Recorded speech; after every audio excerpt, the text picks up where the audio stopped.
Bienvenue à Pack de Potes, votre clubhouse pour ce rugby Coupe du Monde 2019. Nous sommes très contents d'être là. Nous sommes trois joueurs de rugby, anciens et actuels. Moi-même, je me présente rapidement. Donc, TK, Terry Kaufman, le mec avec un accent un peu différent. Je suis américain de base. J'ai quand même joué au rugby en folklore. J'ai commencé avec Charlie Bayer qui fait d'autres choses en rugby. Oui, qui fait d'autres choses, qui fait essentiellement perdre. J'ai fait beaucoup de choses. C'est surtout perdre contre l'ancienne équipe par laquelle est passé Théo, qui est avec nous aussi, et qui m'ont mis une branlée aujourd'hui, la CBB. Théo, félicitations à ton ancien club. Ouais, salut les gars, club de cœur, puisque c'était mon premier club, la CBB, donc avant le, Ah ouais, avant le défi, le désastre de se faire piquer son stade, le Saut du Loup, par le Stade Français, comme tu le sais. Moi, on a vécu de belles choses là-bas, à côté de Bagatelle. Désolé qu'ils aient battu le Massif Central aujourd'hui, mais bravo à eux. S'il y a quelques copains de la CBB qui nous écoutent, continuez comme ça, les gars. il y en a. Tu peux leur passer un bonjour.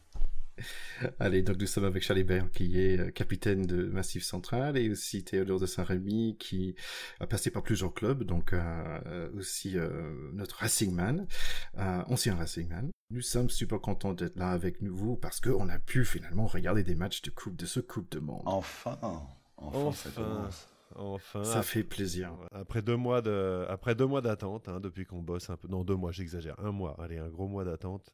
On attendait ça. C'est vrai qu'on est sauté à pieds joints là-dedans. Et c'est vrai que ce week-end, on a été gâtés quand même. On va pouvoir en parler un peu. Franchement, on a été gâtés. Pack de potes, terrain 10. Donc pour ce premier match Japon-Russie, j'étais très content. J'ai acheté mon petit bento box et je me suis mis avec mon téléphone pour regarder ce premier match. Donc un peu de surprise au début parce que quand même le Russie qui mène jusqu'au 39e minute avait un 7-5. Oui, avec en plus un essai casquette qui a été encaissé par les Japonais quasiment dès le début du match et sur franchement une action un petit peu ridicule, quoi. C'est-à-dire que techniquement là c'était pas du tout au rendez-vous. L'ailier ou l'arrière, je sais plus, japonais qui tape, qui trouve pas la touche et il se récupère un ballon haut et le ballon il tombe 4 mètres à côté de lui, donc je sais pas ce qu'il a foutu au niveau placement, et derrière le Ruskov il arrive comme un autobus et il prend le ballon, il marque d'entrée. Donc je pense que ça les a quand même beaucoup refroidi. C'est pour ça qu'ils ont mis un petit peu de temps à se remettre. Et moi, j'étais quand même assez déçu du niveau technique, non pas des Russes, je m'y attendais un peu, mais surtout des Japonais. Je pensais que je m'attendais à mieux que ça. Et c'est vrai que les deux équipes, ils ont des beaux physiques, mais voilà, je pense qu'au niveau technique, parfois, ça fait un peu Fédéral 3, sans du tout faire ombrage à la Fédéral 3, Charles. Non, je l'ai mal pris. Non, mais tu as entièrement raison. C'est vrai que ce début de match, on a senti les Japonais très fébriles. Je pense que clairement, ils avaient l'événement sur leurs épaules. Il y a eu sur tous les ballons hauts, tu sais, ils réceptionnaient mal et tout. Enfin, il y a eu des ratés. On se demandait même si c'était... Et beaucoup de ballons tombés, beaucoup d'approximations. Voilà, moi j'étais un petit peu déçu pour eux. Je trouve qu'ils sont quand même un peu passés à côté de leur premier match. Oui, en effet, comme tu dis, moi, les Japonais, je les ai sentis au début très fébriles. Il y a eu c'est-à-dire que sur tous les ballons hauts, par exemple, ils ont raté à tel point qu'on pouvait presque penser que c'était voulu. C'est-à-dire que le bloc qu'ils font sauter sur un ballon de réception, derrière, il y avait toujours un mec qui finissait par attraper le ballon, et on se demandait, est-ce que c'est pas une technique, en fait, de laisser un mec derrière pour attraper le ballon. Bref, une feinte, voilà, exactement. Genre, ils ont un peu bluffé les Russes, mais en tout cas, on sentait de la fébrilité. Je pense que l'événement leur a vraiment pesé sur les épaules, à raison, comme les Anglais il y a 4 ans, c'était dur pour eux aussi. L'événement a vraiment pesé sur leurs épaules, et comme tu dis, les Russes, clairement, ils sont un niveau en dessous, mais pendant une mi-temps et 10 minutes, on a vraiment cru que les Russes pouvaient faire le show, pouvaient les rattraper, alors qu'en fait c'était juste le Japon qui s'est foiré, quoi. Oui, donc au final, je pense que les Japonais, c'est vrai que on va dire que sur le plan esthétique ou sur le plan du rêve, ils ont un peu foiré leur entame, c'est vrai. En revanche, si on fait les comptes, ils ont quand même le point de bonus parce qu'ils ont bien fini le match. Et dans cette poule qui est quand même relativement serrée, avec les Irlandais qui ont battu les Écossais aujourd'hui, qui n'ont pas pris eux de points de bonus défensifs, le petit scénario où soit le Japon, soit les Samoa peut doubler l'Écosse, est encore possible d'un point de vue des chiffres. Donc, comptable. D'un point de vue comptable, c'est pas complètement foiré pour les Japonais. Même si je pense que le premier essai de la Coupe du Monde sur une cagade pareille, ça va leur faire mal au casque un peu quand même. Je pense quand même, on peut dire qu'ils ont eu des très très beaux choses de partir de numéro 14 là. C'était quand même magnifique de faire un triplé presque il y a hat-trick et après il y a quoi quand on fait 4 Alors, pardon. Moi j'ai vraiment un bémol à mettre sur ce mec qui a fait l'ailier japonais qui a mis tous les essais. En vrai, les 2 premiers, ils étaient cadeaux, quoi. Enfin, moi, je le marque, tu vois. Moi, tu me donnes le ballon à ce moment-là, je le mets l'essai. Et j'ai mis un essai en 10 ans. Donc, non, mais vraiment. Ouais, mais c'est quand même la Coupe du Monde, Charlie. Oui, voilà. Mais c'est un ailier, le mec. Si tu veux, son taf, c'est d'être à l'aile et d'attraper le ballon. Et il y a un moment, le truc, il est sorti super propre. Et pour moi, ça venait plus d'un travail en amont que. Enfin, tu vois. Voilà, le mec, il a mis son triplet, mais les 2 premiers, c'est un métier, quoi. Si tu le fais pas à ce moment-là, Si tu le fais pas, faut arrêter. Faut changer de sport. Oui, voilà. Ou de poste, tu vois. Ou de poste, tu passes au centre, ou je sais pas, tu te démerdes. Mais... Bon, et on va pas non plus parler de Japon-Russie pendant toute la soirée, les gars. Là. Non, certainement pas. D'accord avec moi. Thierry, fais la loi un peu là-dedans, là. Faut que ça avance. T'as raison. Il faut que je déblaye un peu les sujets. Allez, on les voit. Est-ce qu'on passe direct à la France? Pourquoi pas? Ah oui, allez. Franchement, on a envie. On a envie de parler. La solution. Donc, ce premier match pour l'équipe de France. On peut démarrer par dire quel beau première mi-temps, avec vraiment des temps forts. Gaël dur à dire pour un Américain. En forme. Tu rigoles. Gaël Fickou. Il faut pas le dire trop en anglais parce que ça semble quelque chose de Charlie. Donc après, on a Ntamak qui a bien assuré au niveau de pied. On a eu des beaux plaquages. En gros, on gagnait super bien, 20-3. Deuxième mi-temps, complètement l'opposé. L'Argentine qui marque 2 essais en 10 minutes après ce mi-temps. La France qui risque vraiment à passer à côté de leur match, qui sont menés finalement 21-20. Lopez qui nous fait un drop pour qu'on passe en avance. Les 2 buteurs français et argentines qui ratent leur dernière occasion. Donc en fait le score reste 23-21. Victoire pour la France, mais vraiment de très très peu. Moi, ça m'a rappelé un peu le France-Galles du tournoi Destination où il y a une remontada que à l'époque on n'a pas su gérer. Là, c'est pas que c'est de la gestion, mais on peut être chauvin à ce moment-là, on peut quand même se dire putain, on a réussi à la contenir celle-là, quoi. Là, je te rejoins, Charlie. La très très grosse différence avec ce France-Galles, c'est qu'à la fin on gagne. Voilà. Donc c'est ce qu'il faut quand même mettre au crédit des Français. Et puis pour tous les supporters de cette équipe qui étaient en train de bouffer leur pain au chocolat à 9h du mat. Et je précise que les chocolatines n'existent pas. C'est juste une parenthèse. Merci, enfin. Merci quand même. On va rétablir une vérité. Mais blague à part, évidemment qu'on est super content. Nous, on était en famille avec des copains, les enfants, etc. Tout le monde s'est tombé dans les bras à la fin. On s'est dit, on la tient enfin, quoi. C'est-à-dire que on a le sentiment que c'est le premier match depuis longtemps où le scénario à un moment tourne à notre défaveur et finalement on réussit à raccrocher le bon wagon. Donc ça, je pense que c'est hyper important. Ou à la fin, ça gagne, quoi. Ou à la fin, ça gagne. Et puis, on a un peu de chance aussi, quoi. Toi, mon Théo, t'étais en famille et tout. Moi, j'étais en train de shooter le calendrier de mon équipe de rugby, un peu nudé avec des actrices un peu dénudées aussi. Mais pareil. On mettra pas les photos sur le Facebook. On mettra rien. Vous ne verrez rien. Vous ne verrez rien, chers auditeurs. Vous ne verrez rien. Non, mais comme suggéré comme ça. Mais en tout cas, juste pour en revenir à ce que je disais, c'est vrai qu'on s'est tous tombés dans les bras. Évidemment, c'est un truc qu'on attend, une victoire un peu, qui compte comme ça, qui libère un peu. Ouais, alors, s'il faut revenir un peu sur le match en lui-même, c'est vrai qu'ils font une super entame. Très très vite, on a vu qu'ils étaient dedans quand même. Et puis, moi, je suis content parce que ça valide un petit peu mes théories des dernières semaines où les 2 essais qu'on marque, il y a Damien Penaud au milieu les 2 fois. Donc, il est vraiment le dynamiteur sur la première. Il est dynamiteur sur la première et il fait la passe décisive sur le deuxième. Donc c'est vrai que là on se dit qu'on tient un mec exceptionnel qui est du niveau, pour moi, c'est le Chelsea Colby français, même si on reparlera après de Chelsea Colby. Mais ça, c'était top. Olivon, impeccable. Même Guirado était bien dans son match.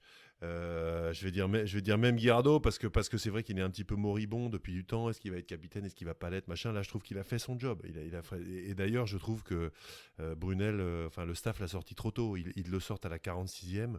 Pour moi, ça rime à rien. Soit tu sors le mec à la mi-temps, soit tu le sors à 55-60. Mais 46e, c'est ridicule à un moment. Je trouve que c'était beaucoup trop tôt.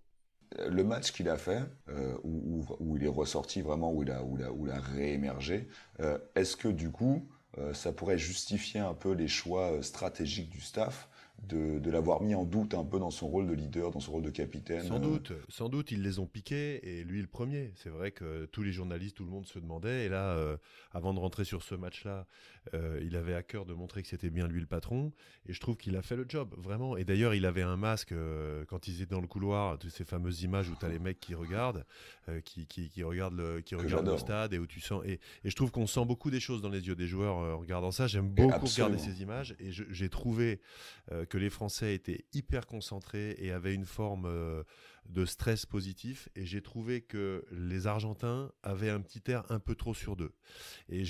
Qui pourtant, eux, gèrent vachement mieux l'avant-match d'habitude. Mais tu vois, moi j'ai dit plusieurs fois à mes copains pendant le match, pendant la première mi-temps, 2-3 fois ils sont en position de prendre des points au pied, ils choisissent d'aller en touche, ils ratent des points au pied. C'est un signe. Parce qu'ils se sentaient peut-être un peu supérieurs, ils pensaient qu'ils allaient gagner, et je pense qu'ils sont arrivés un tout petit peu avec le bocal sur ce match-là. Ouais, ça en dit beaucoup de choisir la touche. Et ça s'est retourné contre eux. Et franchement, c'est pas désagréable. Alors c'est vrai que il y a eu une deuxième mi-temps. Voilà, on a parlé plusieurs fois dans ce truc de la culture du trou d'air. Bon, là c'est même plus un trou d'air. Là, je sais plus. Je sais pas comment on peut se faire défoncer comme ça sur le premier quart d'heure de la deuxième mi-temps. C'est complètement improbable. Moi, à mon avis, il y a eu un discours de Brunel à la mi-temps qui les a mis dans une période de défaitisme. Brunel à la mi-temps, c'est pas possible. Il les a mis sous Prozac. Les mecs, ils sont rentrés, ils étaient plus là. Il leur a demandé de perdre. Ils étaient plus là. Ils prennent un essai, à la limite le premier des deux essais pénal touche. Honnêtement, c'est très bien joué de la part des Argentins. C'est un bloc de saut, il y a personne en face, c'est bien joué. Mais le deuxième, c'est tout en collectif. T'as l'impression qu'ils sont à l'entraînement, les Français, je sais pas ce qu'ils foutent. Ouais. Là, j'en suis pas revenu. Ce qu'ils devaient faire, en fait, c'est de bien étudier. En fait, il y a beaucoup de vidéos, et ils devaient vraiment étudier le vidéo de Brunel pendant le deuxième mi-temps. C'est-à-dire, qu'est-ce qu'il a dit à cette équipe, et l'inverser complètement. De ce discours, ils ont eu les vidéos de son discours. Sinon, par contre, les Desma à la mi-temps, j'aurais aimé être dans le vestiaire argentin. Oui. Là, il a dû leur sauter à la carotide. Franchement. Parce que faire une mi-temps comme ça, les Argentins se faire marcher dessus comme ça en première mi-temps, franchement, là, ça n'a pas dû lui plaire du tout. Hein. Est-ce que je peux essayer de faire une petite synthèse comme je ferais pour un ami américain qui ne connaît pas très bien le rugby? Tu veux dire pour un Américain? Voilà. Donc, pour moi, c'était un petit peu comme en fait un mariage. Tu vas à un mariage d'un copain. En fait, au début, c'était superbe. C'était la première partie du mariage. C'était champagne. C'était mythique. On était beau. On était cool. On a fait toujours les bons choix. On a fait les bonnes choses. Et c'était pas forcément facile, mais en gros, la première partie de ce mariage, c'était parfait. Tout le monde nous a adorés. Par contre, on a oublié de manger au repas. On a fait 4 shots de Jäger. On a fait 4 shots de Jäger avec des potes d'université. Et en gros, on n'est pas frais. Et donc, on commence à faire des erreurs, des fautes de main. Hein, et d'un coup, on commence à tout perdre. Et il y avait même un bagarre à la fin. Pour finir, ce qui était bon, c'est qu'on a au moins réussi de rentrer à la maison avec nos clés, avec le portefeuille et tous nos dons. Donc ça, c'est bien. Et on a gagné. C'est victoire, on a gagné, mais ce qui est un peu chaud, c'est qu'il y a beaucoup de mariages à venir là dans les 6 semaines, hein, il y en a beaucoup, et il faut qu'on se tienne un peu mieux. Mais bon, on a survécu, moi je le vois comme ça. Alors, la bagarre de la fin, pardon, mais on va en parler, parce que c'est un événement en soi. Mais... Moi je trouve que c'est une très très bonne comparaison. À un moment, c'est dans le mariage, t'as l'oncle bourré qui prend le micro, tu te dis, oh là là, qu'est-ce qu'il va nous sortir? Et puis en fait, tu arrives quand même à sauver la mise.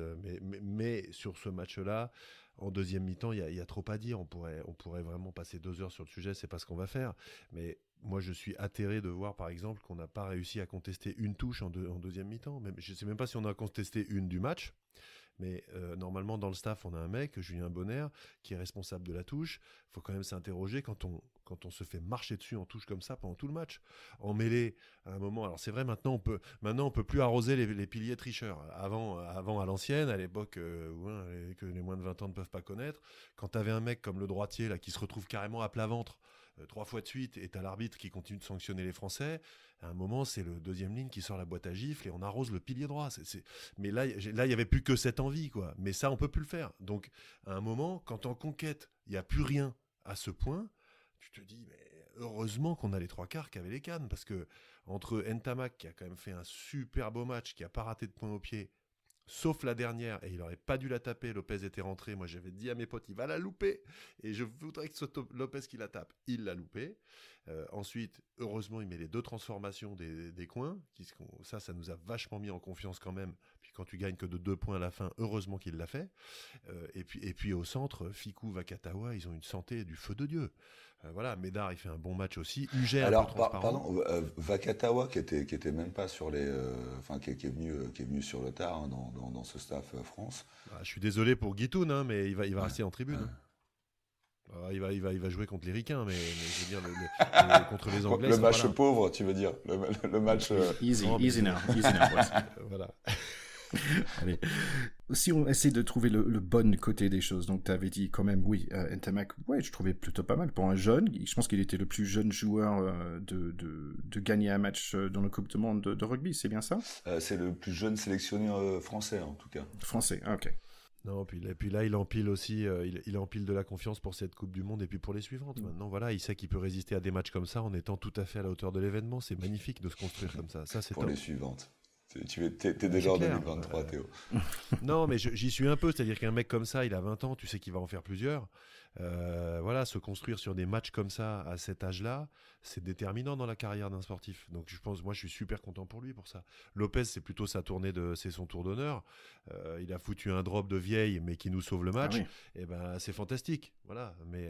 Et sur les points positifs, tu me parlais points positifs, moi, pardon, hein, les garçons, mais il y a un point positif que je me dois de signaler, c'est, moi, franchement, j'ai bandé sur la bagarre de la fin, quoi. C'est très très con, hein, mais les Argentins, on en parlait la semaine dernière, c'est un peu la bête noire, c'est des mecs, ils sont latins comme nous, tu vois, on s'embrouille avec eux et tout, et putain, on se souvient, attends, c'était quoi, c'était 2016, ou quand ils étaient venus chez nous, 2016, quand ils s'étaient frités et tout avec Papé, mon ami, mais on les aime pas, quoi. Et là, cette bagarre de fin, c'était un peu dire, écoute, on a gagné ce match, mais on est là, quoi. Existe encore. Ça devait chambrer méchamment. Je pense que ça devait chambrer méchamment. C'est forcément parti là-dessus parce que les Argentins, ils avaient l'envie de nous marcher dessus. Quand tu viens perdre d'un point, que la pénalité ratée à la fin, etc., tu as vraiment les boules. Donc ça, c'est vrai que c'est sympa. Malheureusement, maintenant, comme c'est devenu un petit peu aseptisé, les bagarres elles sont vite coupées par le Real, donc on n'a pas vu comment c'est parti, on n'a pas vu quel est le mec qui a commencé un peu la chicaille. Je suis un peu déçu là-dessus quand même sur le scénario de la bagarre. On voit plus, mais pour moi ça élimine totalement un pilier du rugby qui est quand même que il y a une explication de texte quand tu. Mais heureusement en Fédéral 3 il n'y a pas encore la vidéo, Charlie, donc ça pour toi c'est ça qui est bon. alors tu peux, mais je fais une petite dédicace au numéro 5 de la CBB. Vous êtes échangé quelques politesses cet après-midi? En vrai, en toute amicalité, quoi. Mais vraiment, on a bu une bière à la fin, on a serré. Lui, mon ami aussi, hein, tu vois, il s'est pas. Échange de bons procédés. Il s'est pas privé. Échange de bons procédés, bien sûr. Ouais. J'avais regardé des conférences de presse après. Apparemment, Mario, il n'était pas très content avec les arbitres en fin de match. Les Français pas très contents avec les arbitres au début de match. Il y a pas mal d'échanges là-dessus. Il y avait un moment où les journalistes demandaient que Jacques Brunel et Guillaume Garrido répondaient à la question. Guillaume répondait à certaines questions et après, il essaie de donner la main à Jacques. Et qui le prend pas de tout.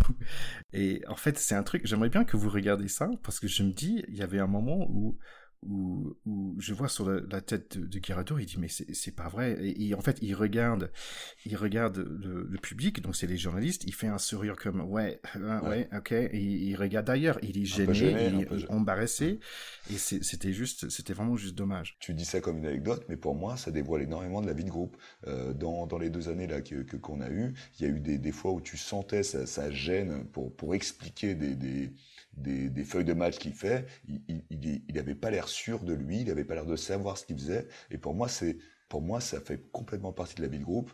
On l'a déjà dit, je pense que Brunel, qui a été un bon technicien et qui est incontestablement un mec qui connaît le rugby, on peut pas lui enlever ça.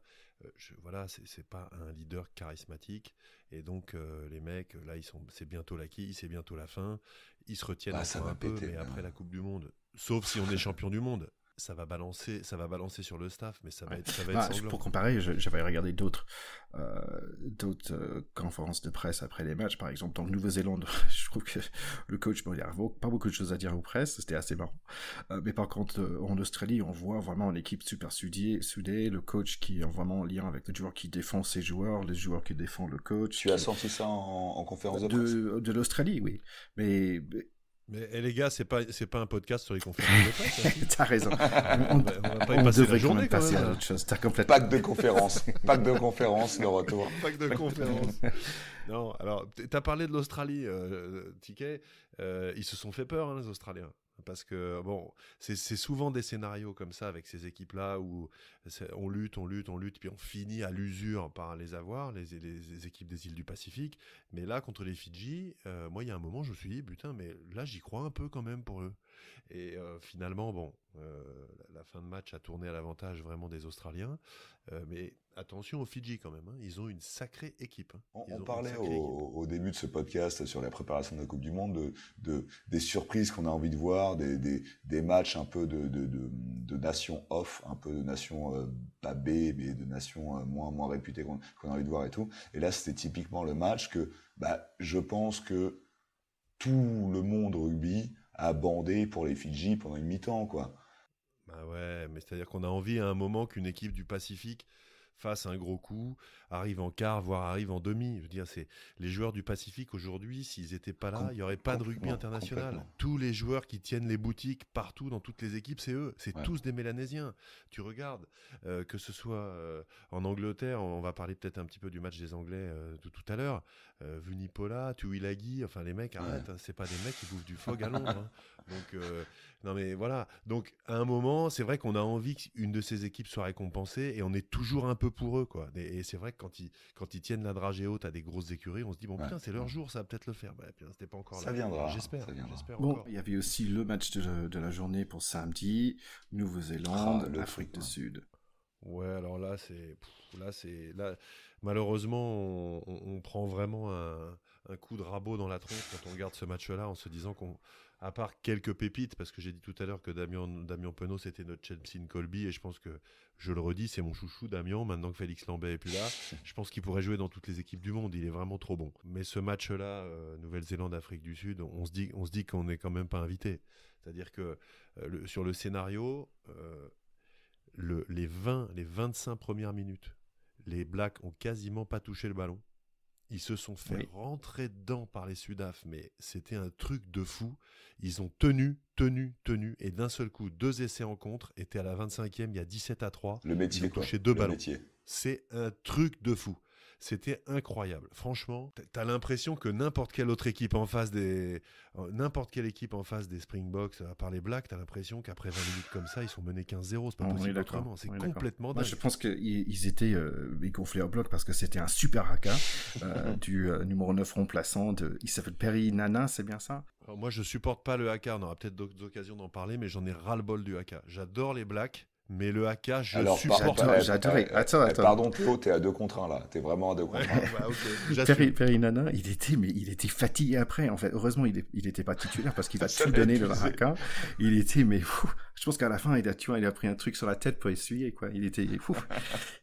Il a tout donné sur le haka. Franchement, les Sudaf, c'était à plaisir à voir aussi. C'était l'agnac sur le terrain. Ils ont pu presque revenir dans le match, presque. Ouais, et puis ce qu'on avait dit sur la charnière qu'ils ont, elle est quand même super costaud. Pollard, il fait un gros match, le 10. Faf de Clerc qui s'est fait plaisir aussi, tu l'as vu. Et puis moi, j'ai 2 joueurs que j'ai vraiment adoré. Enfin, 3 avec Chelsea Colby qui est un funambule. Oui. Il est extraordinaire. Maintenant, le problème, c'est qu'il va tellement vite que parfois il se coupe de son soutien, et je pense que c'est presque un problème pour eux, parce que il aurait pu aller à Dame, sauf qu'à un moment les Blacks arrivent à reprendre, à le faire tomber au tout dernier moment, et les Bocs ils sont 15 mètres derrière et il n'arrive pas à transmettre. Théo, tu le sais mieux que moi, la faute, elle en revient toujours au soutien qui est pas là. C'est pas le mec qui perce l'erreur, c'est le soutien qui est pas là. Mais l'autre, c'est quand même vraiment une mobilette. Il est impressionnant. Alors moi, j'ai adoré aussi devant chez les Sudaf le rouquin Kitchoff. Déjà, il me fait rêver avec son style. J'adore et il a un abattage, le mec. Il est pas que marrant parce qu'il est rouquin. Il est exceptionnel. Et le deuxième ligne qui marque l'essai, un peu de l'espoir quand ils reviennent, Dutoit. Putain, lui, c'est de troisième lignal, pardon, mais il a un physique, le 7, il a quasiment un physique à la Edzebet, il est énorme. Il est tanké, mais c'est pas possible. Donc ça, c'est quand même des joueurs que t'aimes bien voir, quoi. Moi, je trouve ça sympa. Bon, sur les noms, on a un truc marrant, ils ont quand même leur talonneur qui s'appelle Marx, j'aime bien. Si on peut parler rapidement des joueurs de All Black, pour moi, il y a chaque Coupe du Monde, il y a toujours un arrière All Black qui sort de l'eau. Pour moi, cette fois-ci, c'était le 14, c'est vu Rhys, si c'est bien ça. Pour moi, il a un 0 à 100 comme un Tesla, quoi. C'était vraiment incroyable. Où il y avait un moment, il touche la balle, il y a un Sudaf qui est à côté de lui, il fait bzzz, il est parti. L'autre, c'est un diesel, il se prend un peu de temps pour chauffer, mais le Tesla, il est parti. Donc lui, même s'il n'a pas marqué, c'était beau à voir. Je dirais aussi le numéro 5, donc tu en as déjà parlé, Théo, de Barrett. Oui, mais le Scott Barrett, franchement, c'est dingue. Il marque un essai. Alors... Mais Théo ne parle que des deuxièmes lignes. Ouais, grave. Non, pas que, mais j'aime bien avoir un petit focus, c'est vrai.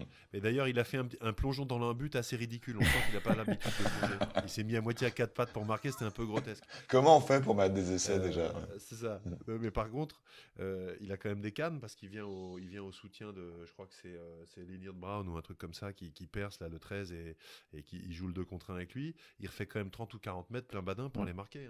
D'ailleurs, moi à l'époque, les mecs ils m'auraient repris, je te le dis tout de suite. je pense que c'était marrant parce que si le Sudaf, le numéro 7, quand il a marqué, il a fait genre 3 pas. Mais en fait, ces 3 pas, c'était au moins 15 mètres. Scott Barrett, je trouve, il est marrant parce que je trouve que 80% de son visage, 90 presque, c'est un mâchoire. Ouais, c'est clair. C'est la caricature. Ouais. Il est un peu comme Kane. Les deux, ils ont vraiment les gueules. Non mais les gars, on a dit pas sur le physique, parce que putain les anglo-saxons ils se foutent bien de la gueule de notre Kamisha sur son coup incroyable. Mais Camille, il nous aide pas à le défendre non plus avec sa coiffure. Il y a un sujet quand même. Faudrait peut-être qu'il fasse quelque chose. Mais bon, ça le regarde. Mais bon. Quand même, ils ont bien gagné 23-13. C'était un vrai plaisir de regarder ce match. Dans l'équipe qui avait marqué les Blacks frappes d'entrée, je trouve que c'est vraiment ça. Pour moi, c'est le symbole du mec qui tape du poing sur la table, tout le monde se tait en disant ah ouais merde, le patron est là, quoi. C'est un peu ça, c'est un peu l'impression que ça donne quand même. Cette première samedi de rugby, franchement, super sympa. On a passé au deuxième jour avec un Italie-Nambia. Bon, j'ai regardé un deuxième mi-temps, qui était assez agréable, finalement, c'est Nambia. Je trouvais l'Italie, ils savaient pas trop exactement pourquoi ils menaient pas par plus d'essais. Mais bon, quand même, ça s'est fini logiquement avec un 47-22 pour l'Italie. Après, Irlande, Écosse. Écosse-Irlande, effectivement, les Irlandais qui étaient favoris ont gagné 27-3. Je trouve que l'écart est un petit peu étonnant. Je pensais que les Écossais rivaliseraient un peu plus. D'ailleurs, ça m'inquiète un peu pour eux vis-à-vis justement des Samoans et des Japonais qui vont les avoir dans le viseur.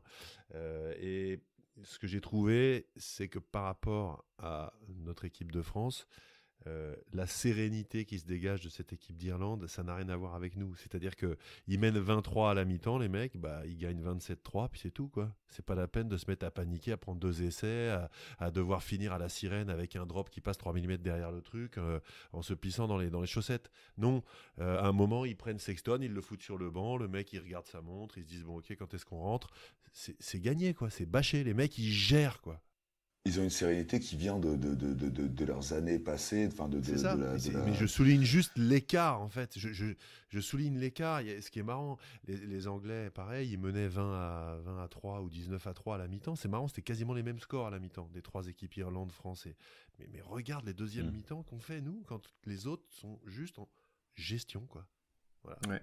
C'est dommage parce que j'ai trouvé que l'Écosse c'est une équipe que j'ai bien aimée pendant les deux matchs contre la France. Je trouve qu'ils ont des pépites, ils ont des Hamas Watson donc malheureusement qui était blessé ce match-là, donc je pense pas qu'on va la revoir pour ce Coupe du Monde parce qu'il était blessé au genou. Ils ont Stuart Hogg, ils ont Darcy Graham et tout ça, mais c'est dommage de les voir. Ils ont une super belle charnière, mais là visiblement ils sont quand même passés au travers dans l'engagement. Je veux dire c'est un peu inacceptable de perdre 27 à 3 contre ton voisin comme ça sur le match qui est le gros match de la poule. Bon, là, je pense qu'ils vont se faire vraiment secouer par Townsend et peut-être qu'ils vont faire un deuxième match bien meilleur. Voilà. Oui, j'espère parce que quand même, c'est pas facile leur poule. Ouais, ils avaient sans doute pas décidé de gagner absolument ce match-là, mais ça s'est peut-être un peu trop vu, quoi. Ils avaient peut-être décidé de faire l'impasse ou de le perdre avant de rentrer sur le terrain, ce qui est jamais bon, quoi. Bon, le dernier match de dimanche, on avait Angleterre contre Tonga, donc un 35 à 3. C'était marrant parce que je me suis posé la question sur les paris et en fait il y avait des choses jusqu'à 43, 40, 45 points d'avance pour l'Angleterre. Donc finalement Tonga, je suis pas sûr s'ils ont fait un bon match ou pas, mais ils sont pas si loin que ça finalement, mais 35 à 3 quand même. J'étais quand même assez déçu sur ce match-là parce que j'ai pas vu mon remplaçant rentrer avec sa barbe de légende. Ah oui. Sillonné dans les Anguilles, je me rappelle plus là. Dont je vous ai parlé l'autre fois, il n'était pas là. Ouais. Donc tu as fait un superbe travail. Une palette graphique, attention. Superbe palette sur la page Facebook, là c'est exceptionnel. Elle est parfaite. Non, par contre, n'hésitez pas à regarder notre page Facebook et Instagram et Twitter. Les Tonga, je me suis un petit peu demandé si c'était la même compo que l'équipe qui a joué contre les Blacks, parce que franchement, ils n'ont pas démérité du tout, et c'est pas une équipe qui a l'air de prendre 90 points, quoi. C'est-à-dire que contre les Blacks, ils ont pris 92 à 7 il y a 15 jours. Là, ils ont perdu effectivement 35 à 3, mais ils ont vraiment rivalisé. Alors, c'est vrai que les Anglais, t'as l'impression qu'ils ont fait un peu le service minimum, et puis ils se sont dit, ça va passer tranquillement. C'est effectivement passé relativement tranquillement. Mais attention comme ils se sont fait rentrer dedans. Et nous, contre les Tongiens, ça va faire... je sais pas si vous avez vu le plaquage du numéro 7, là, le Tongien, Capelli sur... Oui. Comment il s'appelle, les deux frères, là, Vunipola, celui qui joue 8. Il lui a foutu un plaquage. Alors Capelli, ça fait un peu Rital comme nom, mais c'est pas du tout un Rital. Ouais, c'est ce que j'allais dire en plus, mais j'osais pas. Mais il est pas Rital, mais il est arrivé comme une Ferrari. Il te l'a pris dans le buffet. L'autre, il a fait 4 mètres en arrière. Et Billy Vunipola, ça lui arrive quand même pas souvent. Donc, rien que pour ça, je pense que les Tonga, ils ont mérité de figurer très correctement aujourd'hui. Après, pardon, petite parenthèse, mais tu parlais du match de prépa là, contre les All Blacks, là, du Tonga qui a pris la saucée. Ouais. En vrai, ça rappelle quand même surtout que les matchs de préparation, ça veut pas dire grand-chose parce que les scores ne comptent pas beaucoup quand en fait les mecs, leur but, c'est d'arriver préparés pour la Coupe du Monde. Oui. Enfin, 92 quand même, au bout d'un moment, ça compte. C'est-à-dire que... Il y a un moment, quand la branlée dépasse... Moi, je te dis, pour moi, ça devrait être interdit au-delà de 70 en match international. On arrête, on va boire des bières, 70 pions, c'est fini, on se retrouve. Bon, on a quand même passé un super week-end avec des super matchs, je trouve. C'était vraiment un plaisir de retrouver tous ces équipes. Donc si on regarde la semaine qui vient, donc on a quand même Pays de Galles, Géorgie, nous avons aussi Italie, Canada, pourquoi pas, l'Angleterre, USA, ça va être un super match parce qu'ils ont quand même bien joué il y a quelques années. It's going to be fantastic. Et puis il va y avoir aussi Argentine-Tonga. Et là, pour le coup, ça devient le match complètement de la mort pour les Argentins. Ils devraient pas perdre, mais attention parce que les Tongiens, ils sont tellement physiques. Que contre moi j'ai trouvé quand même les Argentins assez empruntés, notamment derrière. Je les ai pas trouvés bons, donc s'ils rivalisent devant sur un malentendu, ça peut être direction Buenos Aires vite fait, hein. Et mine de rien, samedi il y a Japon-Irlande, c'est que ça reste quand même un match que j'aimerais bien voir. J'ai envie de voir cette équipe de Japon. Japon, ils vont se faire marcher. Mais attends, c'est chez eux. Là, il faut le voir, c'est chez eux, et là c'est pour eux, pour ça c'est le match de la mort pour eux. Ouais. Donc Charlie, la semaine dernière nous avons parlé d'une émission que tu voulais prendre le temps pour nous expliquer un peu plus. Terrain favorable, qui est sponsorisé par la Société Générale, évidemment, mais qui est formidable à voir. La saison 3 est sortie il y a 2 semaines, qui est absolument à voir.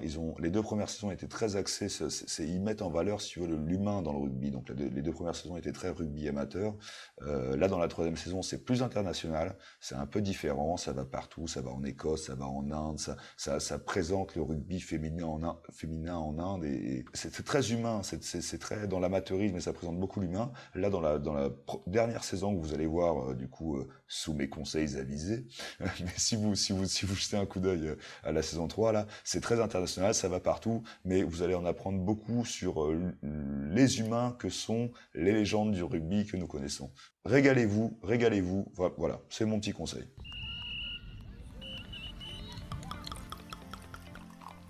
Bon, les gars, une chose c'est sûr, c'est que je pense qu'on est tous contents que le Coupe du Monde est là. Ce qui est bien aussi, c'est qu'on peut regarder des matchs super tôt le matin, hein, ça c'est toujours sympa.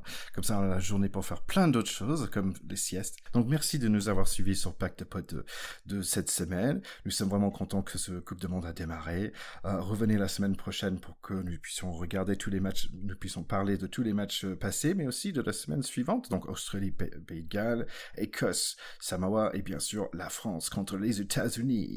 Ouh, ça va être une grosse affiche, ça. Ça sent le soufre, là. Vous pouvez nous suivre sur tous les médias sociaux, donc Instagram, Twitter et notamment Facebook. N'hésitez pas à nous laisser un mot. Merci à tout le monde. Merci Charlie. Merci à toi, je suis heureux. Merci Théo. Ouais, salut à tous, à la semaine prochaine. On a dépassé les 1250 écoutes, hein, les gars, c'est quand même beau. Allez, bonne semaine et bon rugby, bon Coupe du Monde. Un bisou, à bientôt les gars. Ciao les gars. Ok, bye bye, ciao.